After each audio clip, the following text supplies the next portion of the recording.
Donc, aujourd'hui, Inch'Allah, on va essayer d'aborder le dernier chapitre des affections de la cavité buccale, à savoir les affections des dents et de la mâchoire. D'accord? Les affections des dents et de la mâchoire. Donc, vous savez que les affections, on les classe toujours en deux classes, congénitale et acquise. D'accord?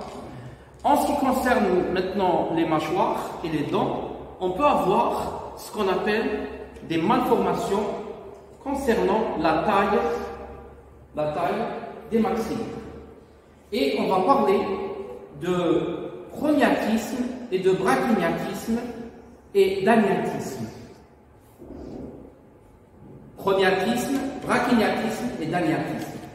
Agnatisme, c'est absence totale de la formation du maxillaire, qu'il soit inférieur ou supérieur. Donc c'est des animaux qui ont un seul maxillaire. D'accord? Un seul maxillaire. En ce qui concerne l'agnatisme. D'accord? Le brachygnatisme, c'est la photo qu'on est en train de voir. C'est quoi? C'est un développement anormal du maxillaire supérieur par rapport au maxillaire inférieur. Toujours en raison supérieure. Hein? Brachygnatisme, agnatisme et prognatisme. Toujours c'est le supérieur. D'accord? Donc si vous remarquez, on a l'impression que les incisives sortent de la cavité buccale. Ça c'est ce qu'on appelle le brachygnatisme. Le prognatisme c'est l'inverse. C'est l'allongement anormal du maxillaire supérieur. D'accord? Agnatisme, absence totale du maxillaire supérieur. Absence totale du maxillaire supérieur. D'accord? Brachygnatisme, ça vous rappelle quoi? Les races brachycéphales. Les bulldogs, les chiens brachycéphales. Donc c'est le maxillaire, voilà, maxillaire supérieur très court. Et on a l'impression que le maxillaire inférieur est plus long que le maxillaire supérieur. Le prognatisme, c'est l'inverse. C'est l'allongement anormal du maxillaire supérieur. Donc ça, c'est des affections congénitales. D'accord? Congénitales. Et 80% de ces affections congénitales sont d'origine héréditaire. Donc il faut les savoir pourquoi? Pour essayer d'éliminer le facteur ou le mal qui a été à l'origine de ces anomalies. D'accord?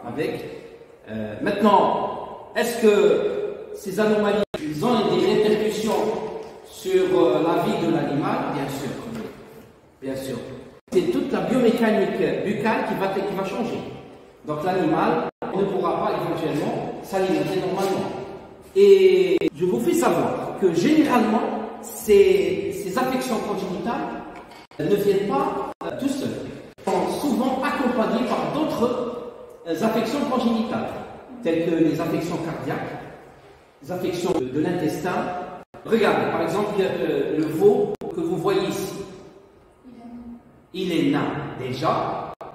Alors, quel âge il a, à votre avis? Hein? D'après la dentition. Chauffe la dentition. Non, moins. 14 mois. C'est un veau de 14 mois. Et donc, vous voyez qu'il souffre de nanisme, il souffre de brachygnatisme et il peut souffrir d'autres pathologies congénitales. Donc les pathologies congénitales, il faut les détecter rapidement pour que vous essayiez de redonner un petit peu, souffrir l'élevage derrière, hein, pour ne pas avoir ces troubles qui reviennent à chaque fois, Donc les connaître pour mieux les contrôler. Ça, en ce qui concerne les malformations congénitales. C'est les malformations congénitales les plus rencontrées concernant la mâchoire et concernant les dents et les mâchoires chez les ruminants en général. D'accord? Chez les ruminants en général. Donc, ayez toujours en tête l'agnatisme, le brachyagnatisme et le prognatisme. Toujours. Ok? Très bien. Passons maintenant aux affections acquises. Les affections acquises. D'accord? Donc, toujours la classification Tana, nous avons le congénital et l'acquis. Le congénital et l'acquis. Le congénital, il faut le savoir pour faire assainir notre élevage, donc, et enlever toutes les tares génétiques acquises, il faut les savoir pour essayer de les traiter, essayer de les prévenir, et ainsi de suite. Donc, la pathologie la plus importante chez les ruminants concernant la mâchoire et les dents, c'est ce qu'on appelle l'actinomycose. L'actinomycose. Je vous ai mis entre parenthèses à connaître. Elle est très très importante. D'accord? L'actinomycose. Là, on va voir, si vous vous rappelez, lorsqu'on a abordé l'actinobacillose, nous avons dit qu'il y a un diagnostic différentiel très très important entre les deux affections. On va voir par la suite pourquoi l'actinomycose et l'actinobacillose se ressemblent, en quoi elles se ressemblent et comment faire le diagnostic différentiel. C'est le plus important pour nous. D'accord? Ça. Donc, généralité épidémiologique, on l'appelle aussi Lumpy Jaw, ou Lump Jaw, c'est la mâchoire bosselée en anglais. Donc, vous retrouvez, si vous faites des recherches sur des revues anglophones, vous allez retrouver Lumpy Jaw ou Lump Jaw. C'est la mâchoire bosselée. La mâchoire bosselée. Et d'ailleurs, c'est le signe d'appel. C'est toujours l'éleveur nous appelle pour un problème de mâchoire qui est bosselée. Elle a une déformation au niveau du maxillaire. D'accord? Donc on l'appelle Lumpy Jaw ou Lump Jaw. Elle est due à une bactérie chauffe-eau. Ce n'est plus Actinobacillus linéairesi, mais c'est Actinomyces bovis. Actinomyces bovis, qui est un gramme positif. Actinomyces bovis. D'accord? Actinomyces bovis. Et par différence entre l'Actinobacillus linéairesi qui touchait uniquement les tissus mous. Actinomyces bovis, il a la capacité de toucher les tissus durs. D'accord? Donc, capacité à toucher les tissus durs, c'est l'os. Et on va voir qu'il est responsable de quoi? Il est responsable d'une ostéomyélite du maxillaire. On va voir la radiographie du maxillaire atteint de ostéomyélite, avec rarification et l'aspect criblé de la mâchoire. On va la voir. Donc, première chose à avoir dans la tête, Actinobacillus linéairesi, actinobacillose. L'actinomycose, c'est Actinomyces bovis. Première différence, c'est l'agent étiologique, n'est pas le même. Actinobacillus, tissu mou. Actinomycose, Actinomyces bovis, tissu dur. D'accord? Tissu dur. Ok?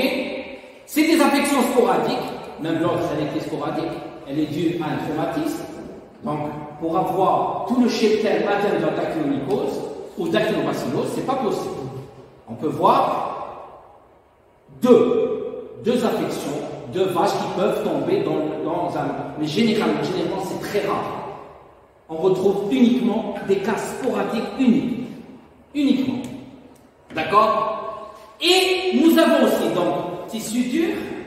Et le plus important aussi, c'est qu'il y a une mauvaise réponse au traitement. Donnez-moi le traitement de l'actinobacillose. Traitement spécifique, hein? L'iodure de sodium. Et on avait parlé du diagnostic thérapeutique, vous vous souvenez? Le diagnostic thérapeutique. Traiter et voir des résultats.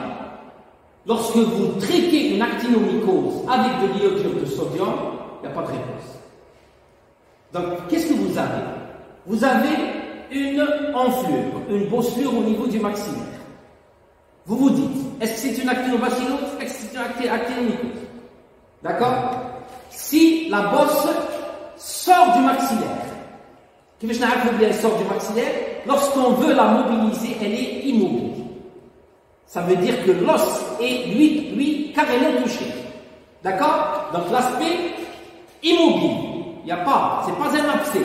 C'est pas un truc qui peut être mobilisable. D'accord? Donc c'est une affection qui va toucher le tissu dur. Elle va toucher le maxillaire. D'accord? Elle va toucher le maxillaire. Quand c'est immobile. Hein? Quand c'est soit immobile. Immobile, ça veut dire que c'est le maxillaire qui est touché.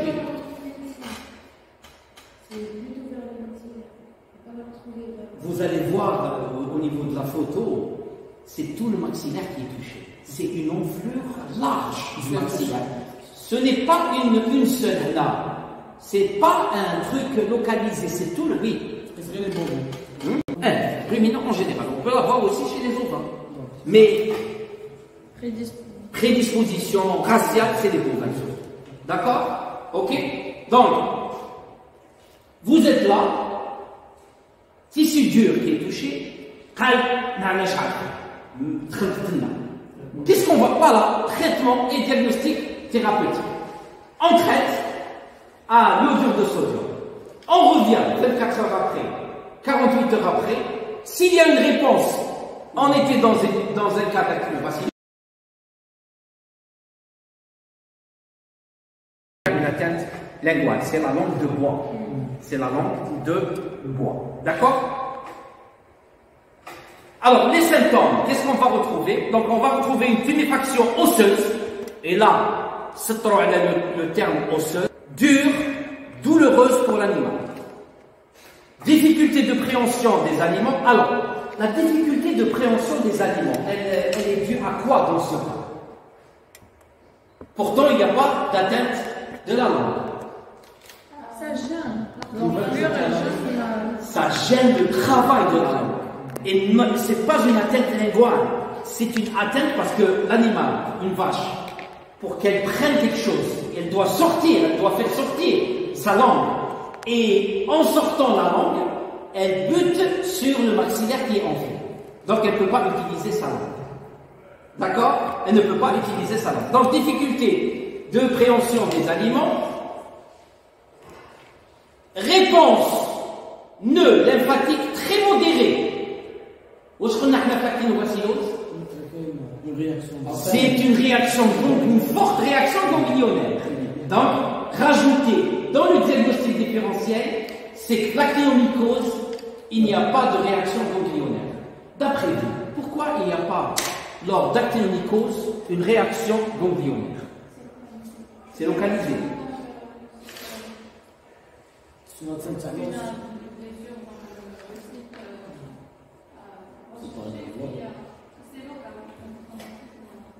Même le thorax, c'est local.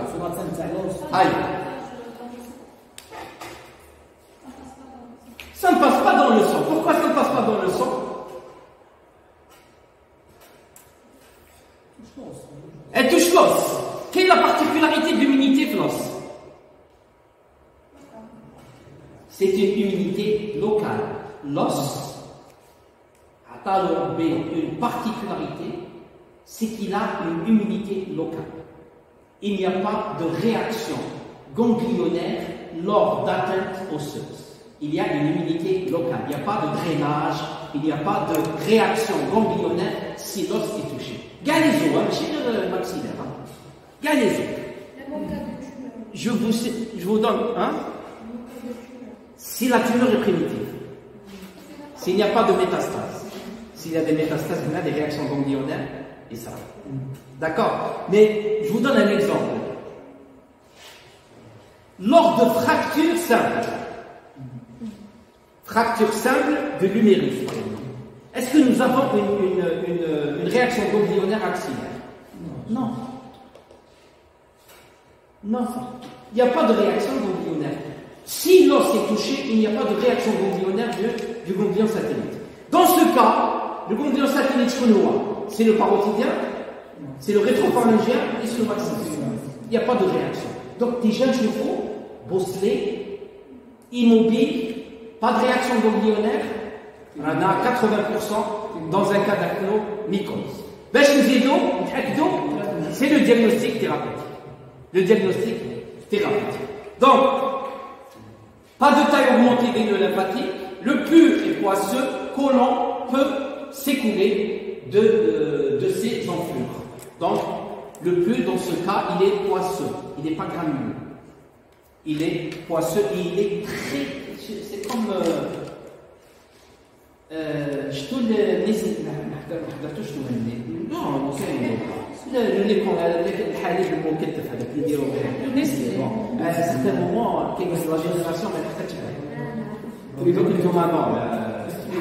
donc le Nestlé, c'est comme du Nestlé. Donc il est collant et il est onctueux. C'est un peu onctueux.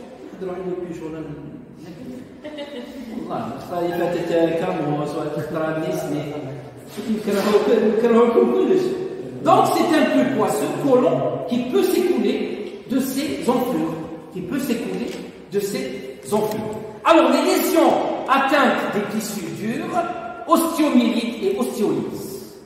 Ostéolyse qui peuvent intéresser, regardez, ça peut intéresser la mâchoire, le palais et l'os du nez. Donc vous voyez que les tissus durs, ça veut dire les os.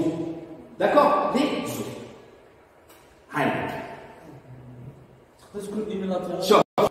Généralement, elle est unilatérale. Hein? Généralement, elle est unilatérale. Je vous l'enflure. C'est un cas typique d'actinomycose. D'accord? L'enflure, elle est énorme. Regardez. Oui, surtout au début. Surtout au début. Il faut faire la différence entre un abcès simple aussi. Un abcès simple. Donc vous voyez, regardez, l'enflure, elle est énorme. Regardez la fistule qui s'est formée avec un écoulement de pus. Et là, regardez l'ostéomyélite et l'ostéolyse du maxillaire. Regardez. Comme si elle a été criblée de balles. Chose qui n'existe pas au niveau de l'actinobacillose.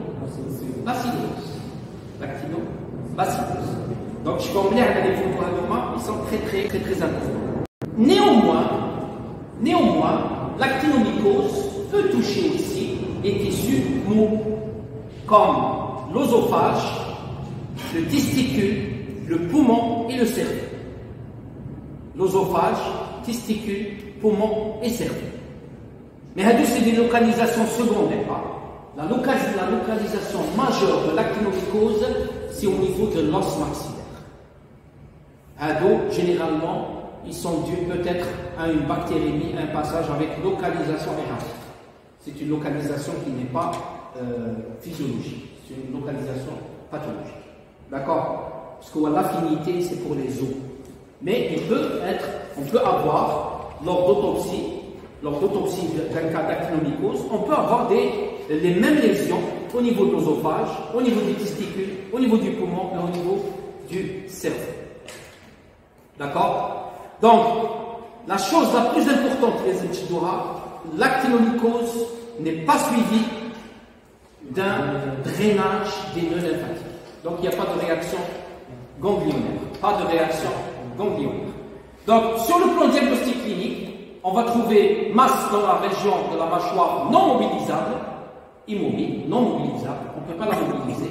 Vous voyez, هذيك مش mobilisée.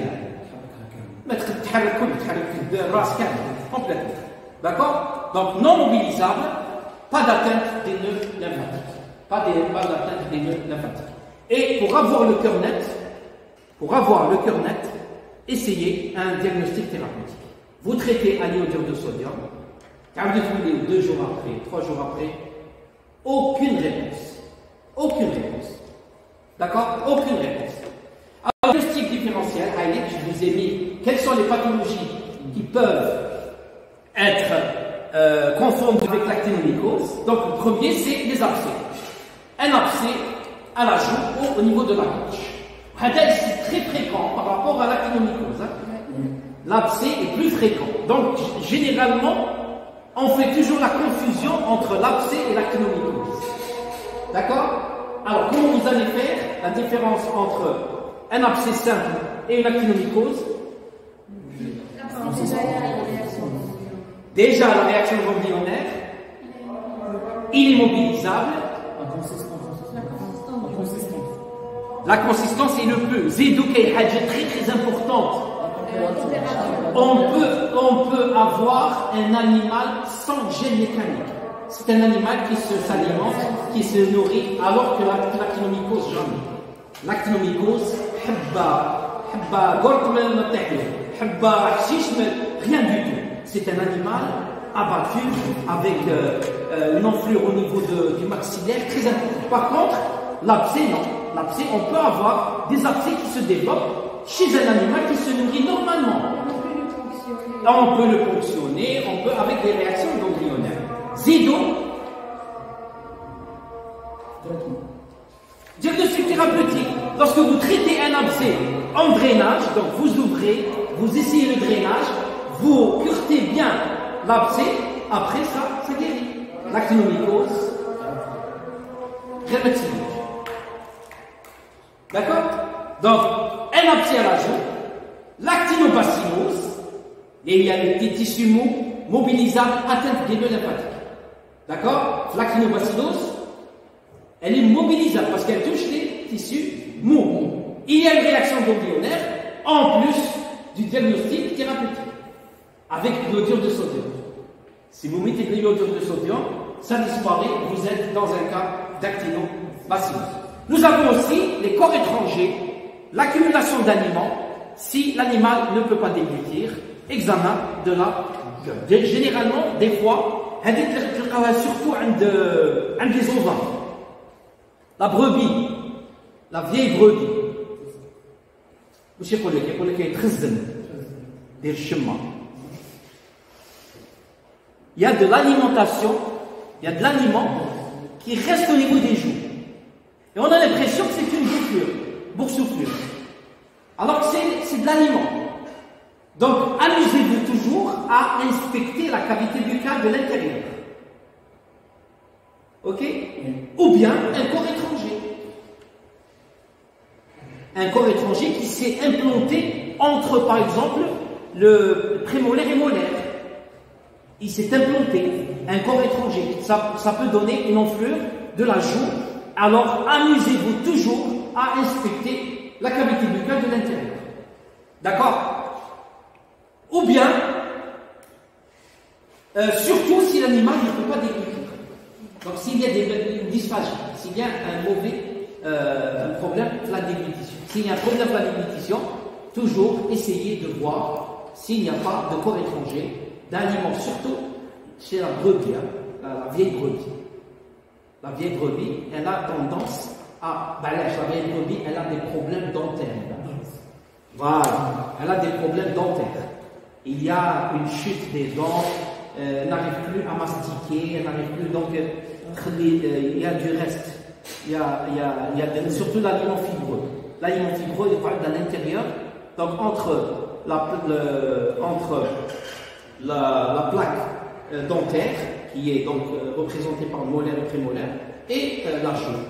Hein? La joue, d'ailleurs, on l'appelle, elle est des chemins. Donc, je crois qu'elle est d'accord, c'est la même chose. Donc, c'est des termes de traitement, donc sur le plan thérapeutique, même que pour l'actinobacillose. Donc, on essaie de donner de l'iodure de sodium, de donner des antibiotiques, de donner des anti-inflammatoires, mais je vous assure, si vous êtes devant un cas d'actinomycose, rien. C'est la vache. C'est la vache. Généralement, on essaye comme diagnostic thérapeutique. Mais en cas d'actinomycose, le traitement est généralement décevant. même avec de l'iodure de sodium. Même avec de l'iodure de sodium. C'est pour cette raison que je vous ai mis, mais la réponse est mauvaise. Ça ne peut pas être chirurgical. White name, please. Qu'est-ce que vous allez faire comme procédé chirurgical dans ce cas? Amputation bilatérale du maximum. C'est l'os qui est touché. En cas de tumeur de l'os, chez un chien ou chez des loups, c'est l'amputation. C'est l'amputation. Et pas enlever la partie qui est. Quelle partie? Vous avez l'os qui est touché. Quand il a dit l'os, l'actinobacillose, chirurgicalement, mais je vous conseille pas. L'iodure de sodium, c'est largement suffisant.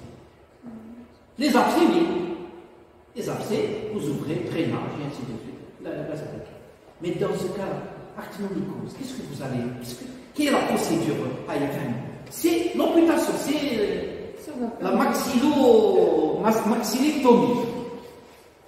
Alors, une vache avec une maxillectomie, qu'est-ce qu'elle va faire?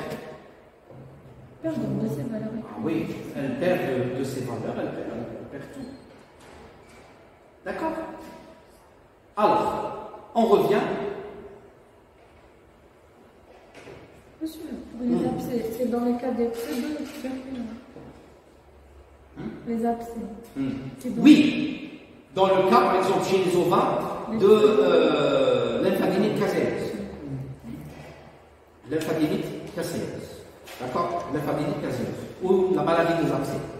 On peut avoir des abcès au niveau du maxillaire et on a l'impression, alors que l'actinomycose, c'est autre chose. L'actinomycose, c'est une atteinte de l'os. C'est une atteinte de l'os. Donc, mauvaise réponse au traitement, même avec de l'iodure de sodium, l'actinomycose.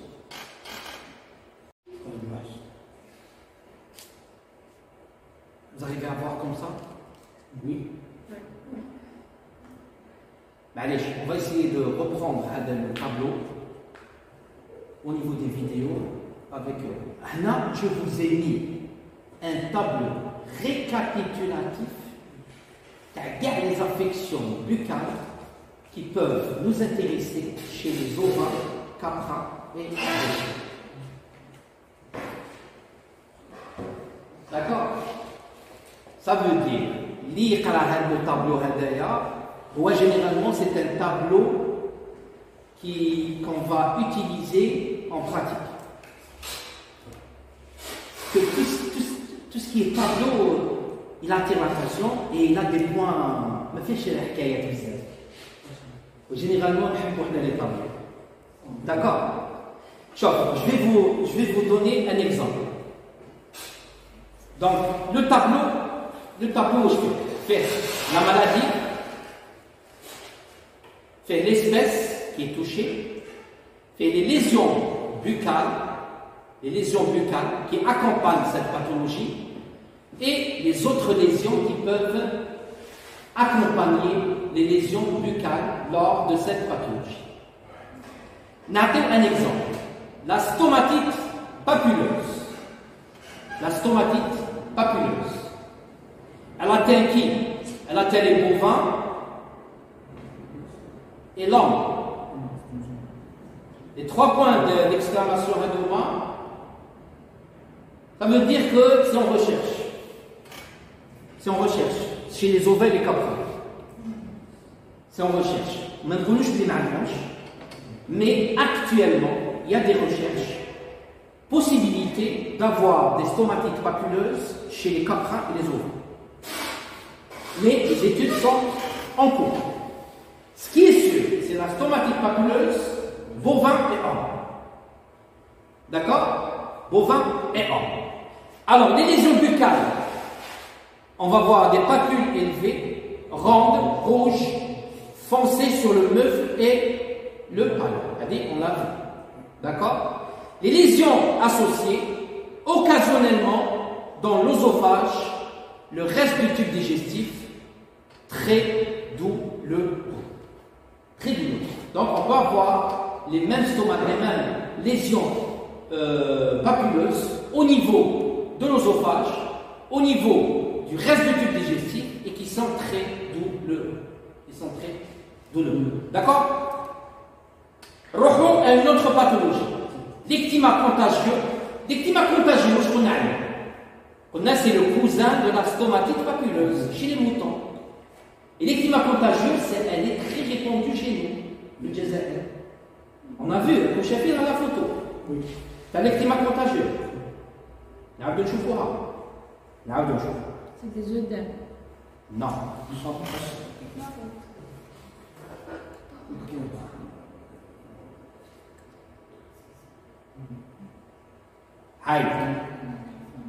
L'ectyma contagieux. Très fréquent, hein, je vous assure.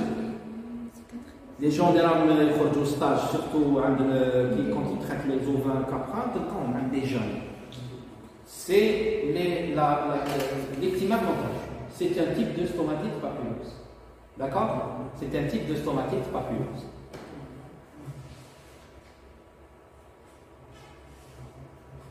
Voilà. Bon, le tableau Adam va peut-être reposé, il essaye de. Je vais essayer d'attirer votre attention sur des particularités. Donc, l'ectyma contagieux, il atteint quoi? Il atteint les ovins, les caprins et l'homme. Toujours les 3 points d'exclamation. Les bovins, des études sont en cours pour voir la présence de l'ectyma contagieux chez les bovins. Mais ce qui est sûr, c'est que ovins capra, surtout. Ovins capra. D'accord? BVD-MD, je connais BVD-MD. Maladie des muqueuses et la diarrhée virale bovine. La diarrhée virale bovine. Dis-toi, mais ça comme tu es la peste bovine de toi. Très bien, la peste bovine de toi. Très bien.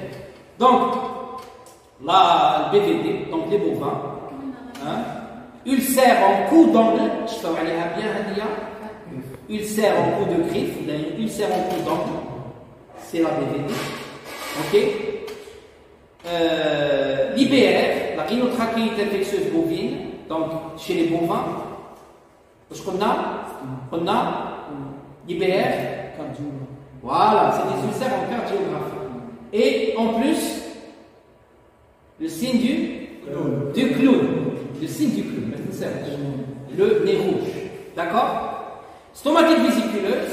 Stomatite vésiculeuse, on a, attention, chez nous, c'est fièvre afteuse, parce qu'il n'y a pas de stomatite vésiculeuse à nous. Comme stomatite vésiculeuse. D'accord? La FCO, la Breton, on l'a vu déjà. Ok? Donc elle atteint les ovins, caprins rares et bovins. Bon, regardez, bovins rares, mais j'ai vu des cas de FCO, de fièvre catarrhale ovine, à expression bovine. Je l'ai vu. Ce n'est pas spectaculaire comme les ovins, mais ça existe. D'accord? La fièvre afteuse, donc bovin, ovin et caprin. La peste bovine. Alors, la peste bovine, en Algérie, éradication. Elle n'a jamais existé, la peste bovine à Adna. Bouche la peste des petits ruminants, la PPR. La PPR. D'accord? Et la PPR a un tableau clinique qui ressemble à la peste bovine. Regardez le tableau clinique de la peste bovine. C'est une stomatite érosive. Associé à ça à quoi? Associé à du blépharospasme et des diarrhées. Et chez les agnelles, nous avons des avortements. Nous avons des avortements. Donc, chez les petits ruminants, si vous trouvez, épidémiologiquement, c'est une morbidité qui peut atteindre les 100%. Alors, vous allez retrouver du blépharospasme, une conjonctivite, on peut trouver une rhinite et une stomatite. Et des diarrhées et des avortements. On a eu une flambée de PPR, 3 ou 4 ans. Et cette maladie n'existait pas chez nous. Elle n'existait pas. Donc c'est une maladie qui a été introduite à travers la transhumance et le trafic des petits ruminants via surtout le sub-Sahara. Donc j'ai amené Ifriqiya, j'ai allé Libya et elle est rentrée à travers les frontières libyennes. D'accord? Là, elle est à l'état enzootique maintenant. Elle est pas enzootique. D'accord? Ce qu'on appelle la PPR ou la peste bovine. Coryza gangréneux. Alors, coryza gangréneux, vous allez retrouver un autre terme de coryza gangréneux chez les bovins, c'est la fièvre cataline, c'est la fièvre catarrhale maligne, la FCM. La fièvre catarrhale maligne. La FCM, c'est Kitsebo, la fièvre catarrhale maligne, c'est le coryza gangréneux. D'accord? Et le coryza gangréneux, il se caractérise chez les bovins par quoi? Par les trois, conjonctivite, rhinite et stomatite. Et le type de stomatite, il est de type ulcéreuse. Donc c'est un tableau très rapide, donc il faut le garder.